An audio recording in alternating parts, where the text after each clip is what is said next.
नमस्कार. रंगगंध कलासक्त अभिवाचन स्पर्धेसाठी सादर करीत आहोत कथा नागिन. पात्र परिचय: बापू पुंडलिक परीट, चंद्रा राजश्री कोले, सासू व निवेदक विशाखा जोशी, निवेदक मधुरा हराडे, गावकर रामचा, अप्पांना भाऊ डॉक्टर संभाजी जगताप. कथासंग्रह नागिन. लेखक चारुता सागर, दिग्दर्शक प्राध्यापक शिवाजी पाटील. चारुता सागर हे मराठी साहित्यातील एक महत्त्वाचं नाव.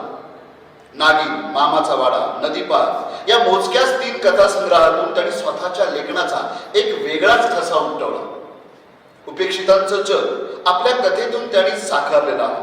चित्रात्मक वर्णनशैली व ग्रामीण बोलीचा आविष्कार ही त्यांच्या लेखनाची महत्त्वाची वैशिष्ट्य आहे. आम्ही गडिंग्लज कला अकादमीचे कलाकार सादर करीत आहोत नागिन या कथेचं अभिवाचन.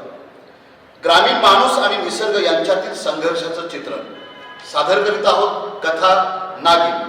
लेखक चारुता सागर, दिग्दर्शक प्राध्यापक शिवाजी पाटील. वाटणी यायचं आता भ्याच वाटतंय बघा. कसलं आणि कसलं ती बाई आली की पुन्हा आडवी. तुका पाचूला पुन्हा आला म्हणून बरं, नाहीतर आज काय धडगत नव्हती माझी. एकदा आल्या आल्या बोलली, मग भाकरी खाली केली, त्यावर चुंबळ ठेवली आणि फुरसा चावल्यावर ही कारवंडून उभी राहिली. खरं म्हणजे तिला आपलं भुंकून आलं. बापूचा साधण्याचा हात ढिला पडला. तो तिच्याकडे बघू लागला. तिचा मावळलेला चेहरा, भुईला पडलेली नजर, धामणीला पाहिलेली म्हस वांगारून उभी राहते तशी ती होती. पुढं काय न बोलता गप्प झाली. दादा, भाकरी आली का? हळदीच्या दारावरून धाकट्या भाऊची हाक आली. होय होय आली. अवधान नव्हतं पण आवाज गेला. मग वड की मोठ दिसबो कुठल्या कुठं आलाय. रोजच्या पेक्षा आज भाकरीला उशीर झाला होता. पुन्हा विहिरीत उतरली होती. कळंबाच्या बेटाची सावली धावभर पसरली होती. बापूने एकदा दोनदा तिच्या वाटेवर दृष्टी टाकली होती, पण ती कुठंच दिसली नाही. बायला मी एवढं उशीर का? त्याचा त्यालाच प्रश्न पडला. पांदीच्या वाट्याने माळ्याकडे जायचं म्हटलं तरी माझ्या अंगावर काटा येतो. मला नको असं वाटतं, पण स्पष्ट बोलायचं कसं? आपल्याच धान्याची भाकर घेऊन जायला, नाहीतर कसं म्हणायचं? सासूनं भाकरी बांधून पुढे ठेवली, तरी ती रेंगाळलीच. बाहेर अंगणात गेली, परत आत आली. सोपा लोटावा तर सोप्यात केर नाही, पडवी लोटावी तर पडवीत आहे. कोपऱ्यातल्या सावत्यावर स्थिरावलेली नजर खारोड्यातल्या तव्यावर गेली. तवा भांड उचललं, निन्हाणीवर बसली. राव देते, त्याचा आता काय खटलंय घासत बसा. वीज बघ कुठं आला, तो न्यारी कवा करायचा? हातातलं काम अर्ध्यावर कसं टाकायचं? तवा भांड घासलं, फळीवर पालथं घातलं, पदराला हात पुसत बाहेर येते तोवर शाळेतनं अंजी टाकली. तिला पाहून फार बरं वाटलं. चला वंसा, तेवढी भाकर देऊ देऊ, आणि सांच्याला दोडका भेंडी काय सापडते का ते बी बघ. तिचं काय आणखी काय काम? एका कामाला दोघी जणी. ती येईल मागणं व पुढं. पण मला एकटीला भ्या वाटतं. बोलायचं कसं? वाटेल माणसे येत्या ती जात्या ती, मला तर काय रांग आहे अवघ्या 2 हक्क.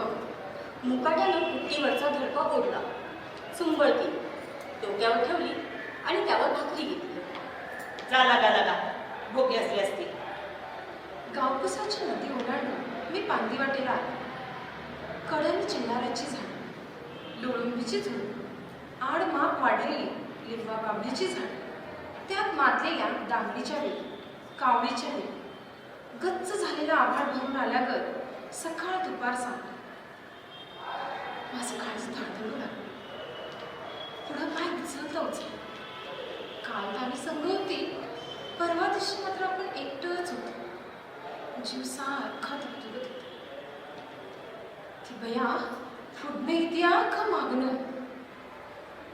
आई ग, ती एकदम दचकली, जागच्या जागी खडी राहिली.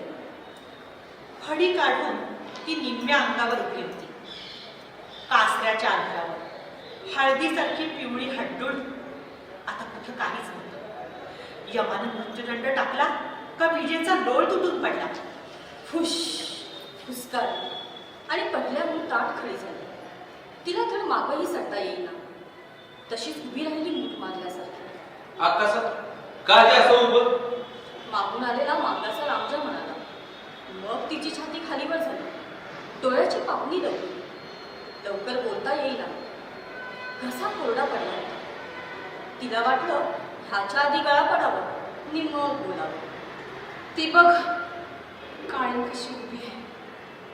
ती माझ्या गाई पडली. मी जाईन तिथे येईल. सारखी माझ्या सुगाव्यावर असते.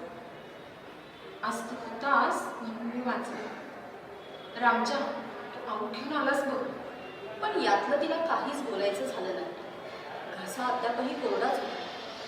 रामजानं पुढं पाहिलं. कुठंच काहीच दिसत नव्हतं. वाट सप्पई होती. चल आकाशात कुठे काय बी नाही. तो म्हणाला आणि आपण पुढे झालो. मध्ये पेंढेवर अंतर राखून चालू लागला. पण त्याला उलगडा होईना. अक्का 6 वर्ष दालवत का उभे कशाने चिने तर डावलं नसेल. वाट सुमारच आहे. तात्या वाणीची तरणी ताटी सून धुयाला म्हणून वरच्या पाराडीला गेली आणि तिथंच पुढं कोण पडली. आता असती एखादी एंगाळ वेळ. ती मागं गप्पच येत असलेली बघून त्याला वाटलं आपण बोलतं तर करावी. कशाला भ्याली बिली असेल. तो दबकत खानच्या आवाज पडला. अक्काचा बापूचा बघा भलता उभराटा. त्या दिवशी कसला राग मारला. सगळे गाव पाडणे अंमल करती. अहो आमचं मानलं तर आचार्य का बिचारी झाला. अहो माझ्या बाबानं 2 वाव जनावर ते बी माझाला आलेलं. त्याची छड काढली.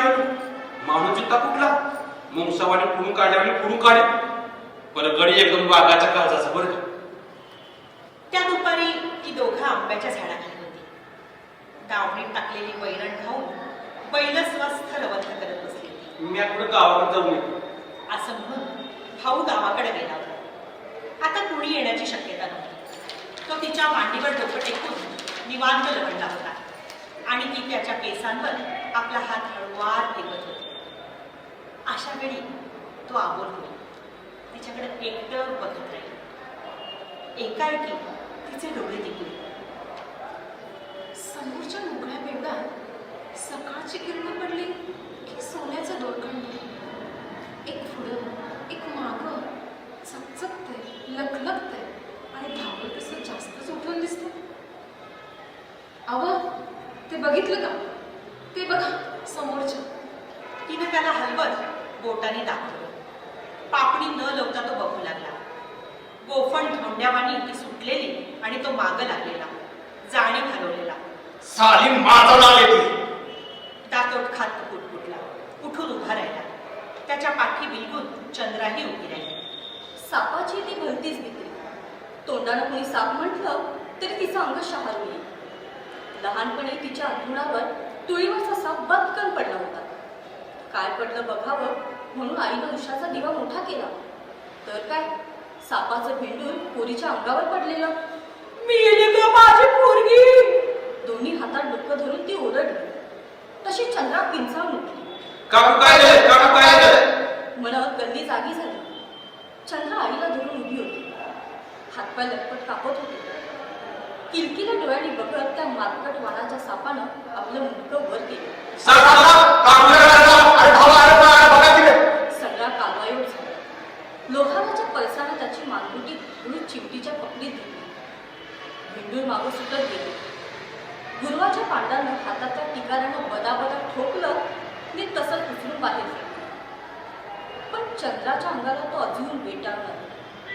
साधा दोर दिसला तर ती धचकन दचकली. आणि या उलट बापूचं मुंगसा इतकंच त्याचं सापाशी वय. साधा कुणी कुठं साप म्हटल्याचं कानावर आलं. आमच्या जागी साप निघालाय असं कळलं की धावलाच. मग बिळात असला धरून ओढणार. मैदानात असला ताणून मारणार. एकदा शेपटाला धरलेला निसटला. भिंतीच्या सादरीत शिरला. भिंत उकरून काढली. तळाला बसला होता. शेपटाला धरून हिसडा दिला आणि फटकन मैदानात फेकला. लेका मी असा नाही मारायचा. ती माझी जात नव्हत. ही असं फुट नाहीये. सापाची तिथं वस्तीच होती. एक 20 अंड्याची माळ निघाली. कावळीच्या अंड्या एवढी अंडी. बापून झेलत झेलत काढली. वर पाला टाकून जाळ गेला. नुकतंच नाळ कापून टाकलेल्या अर्भकाच्या बोटासारख्या आळ्या वळवळत बाहेर आल्या. बायला धरून या महिन्याभरात एवढी पैद असं वाढली असते. तो लहान होता तेव्हा गावभर नागडं भुटकायचा. कुठं मारून टाकलेला साप दिसला की त्याच्या शेपटीला धरायचा. पोरांना भीती दाखवायचा. आला बघ आला म्हणायचा आणि पोरांच्या अंगावर टाकायचा. आई ग म्हणत पोरं ओरडायची आणि याला गंमत वाटायची. पोरं आईकडेच आली. तक्रार सांगतो. बघा की हो, तुमचा बापू कसा करतो ते. तेव्हा आई बाहेर यायची.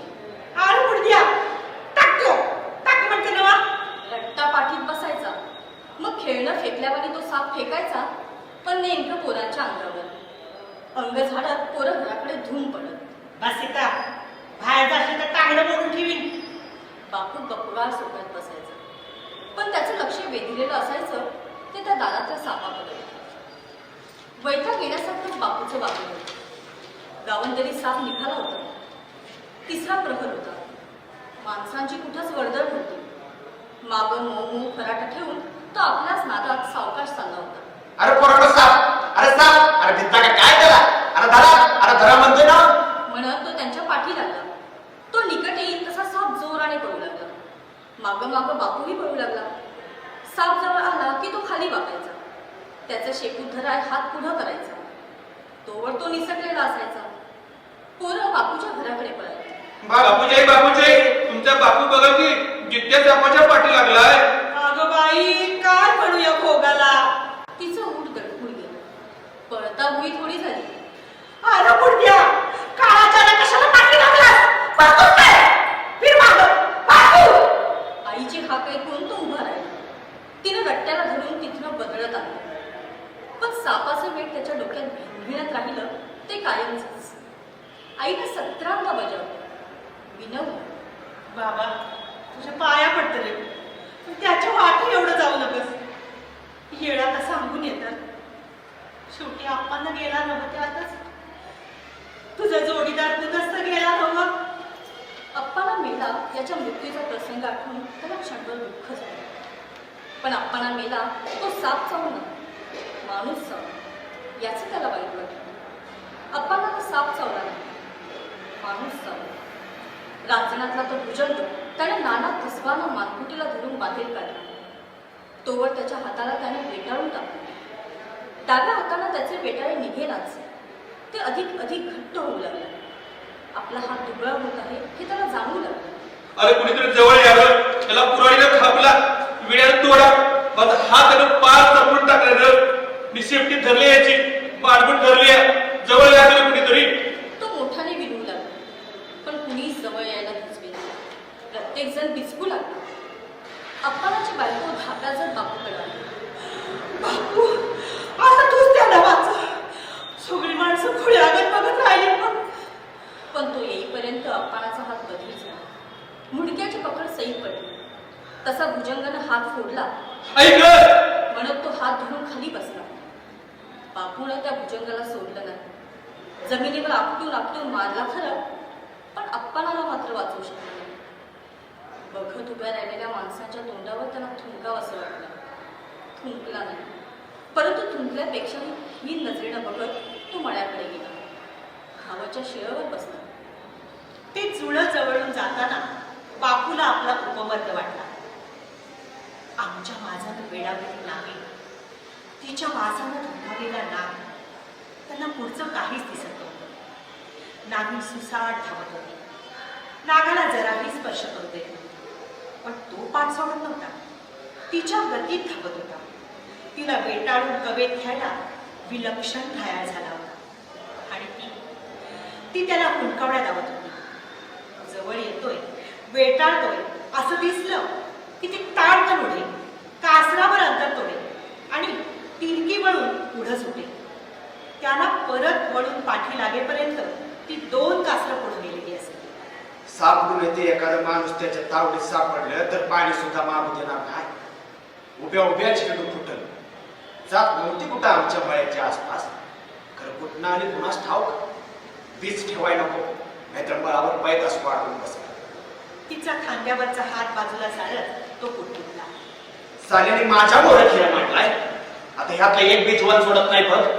अहो जाऊ देत तिकडं, टाका ते हातातलं. अहो ऐका की माझं, ऐका ना थोडं तरी माझं. पण त्यानं पुढंच ठेवली. तिचा आवाज थंड पडला. आता त्या मैदानात तिघ झाले. ती डोळं फाडून बघू लागली. सर्वात पुढं पळतेली नागिन, तिच्या अंतरावर असलेला नाग आणि कासऱ्या अडण्या कासऱ्यावर बापू. पायाचं चक्र झालं. जनावरं खावलेली आहेत, सुटून हरवलेली आहेत. ह्याने जायला नको. तिचं ऊर उडू लागलं. मनात नाना शंका येऊ लागल्या. ती बेचैन झाली. फिरून ती जनावरं मागं फिरली तर, चुकून तो एखादा घाव चुकला तर काय घडेल? ती आधी चिंताक्रांत झाली. श्वास रोखून बघू लागली.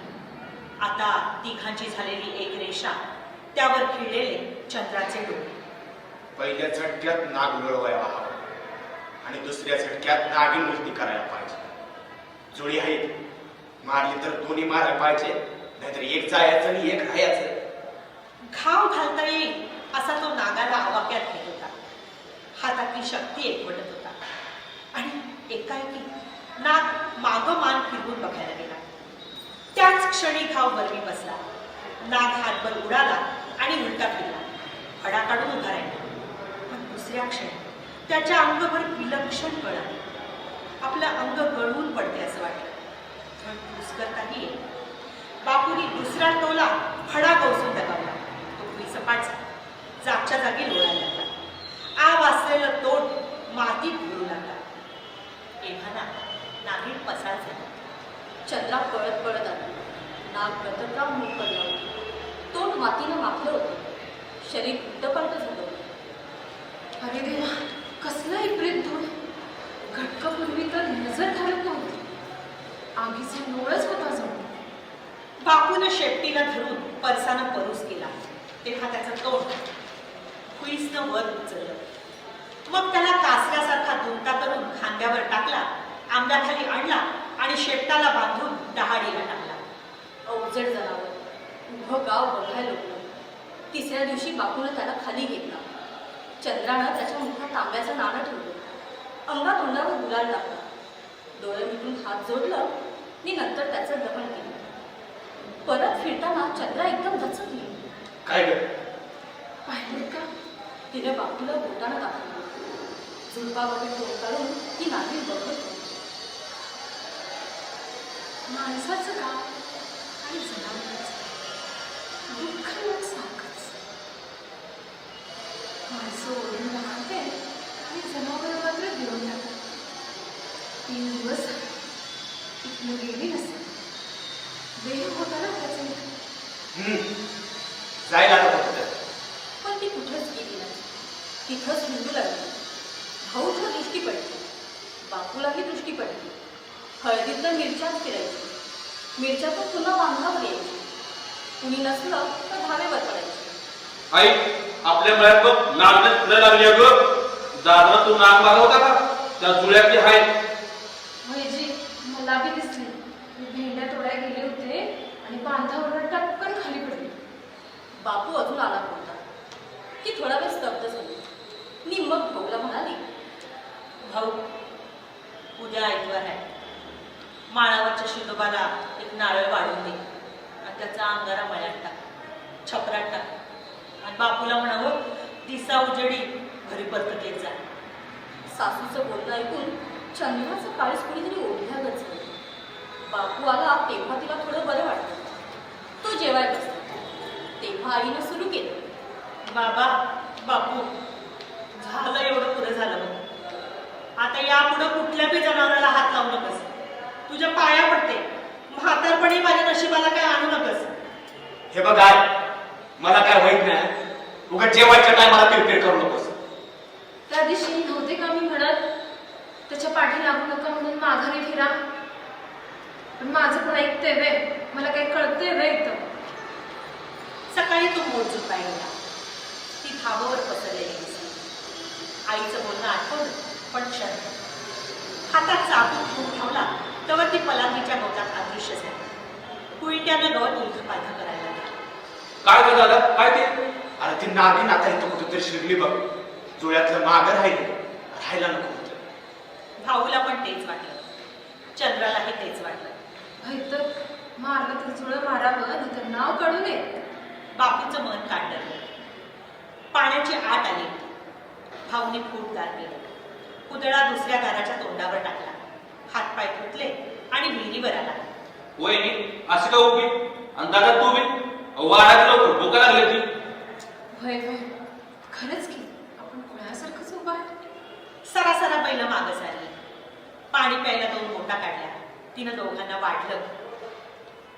हे काय तू जेवत नाहीस? आता वनसे येते मग आम्ही दोघी बिजू. उरली भाकरी बांधून ठेवली. तिला अद्याप ती नागिन दिसत होती. हडी काढून उभी राहिली. वाट आपलं मनच घेत ह्यांनी सापाला वडून मारावं आणि त्याच्या नुसतं नावाला माझ्या अंगाचा थरकाप व्हावा. तिला ओशाळ्यातच झालं. ती उठली. पाठीखाली भाकरी झाकून ठेवली. संध्याकाळच्या भाजीला काय सापडते का बघायला गेली. दुपारी ती एकटीच झाडाखाली बसली होती. चेहरा टाकला होता. नजर समोर होती. तो माग काढत आला आणि गंमत करायची म्हणून हातातला चाबूक अंगावर टाकला.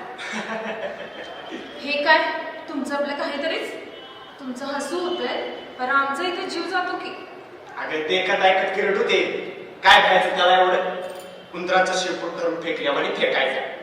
त्याच्या बोलण्याला तिनं कसलाच प्रतिसाद दिला नाही. एरवी उठली असती. त्याच्या गळा हात टाकले असते. त्यानं विचारलं, चंद्रा कधी चेहऱ्याला टाकलं? मला बघा मला बघा हा बोल. मला बघा कुठं नसला ह्या धाई ह्या जमिनीवर मी कुठं नसला तर पडते. तिचं बोलणं बापूला काही कळलं नाही. तेव्हा तो म्हणाला, चल इथं काय एकटी बसली आहेस? रात्री सासूनही विनंत्या केल्या. चंद्रा अगं 2 घास का? उगा हा पुष्टा कर. तेव्हा कुठं तिने 2 घास खाल्ले. 2 दिवस मध्ये इसारा टाकून 3ऱ्या दिवशी ती सासूला म्हणाली, आत्या घरात बसून हातपाय मोडल्या आणि वाढतोय बघा. मळ्याकडे जाऊन येते. कोरड्याशी काहीतरी घेऊन येते. एकटीच? नाही मी आणि वनसह आम्ही दोघी बी जातो की. दुपार टळली होती.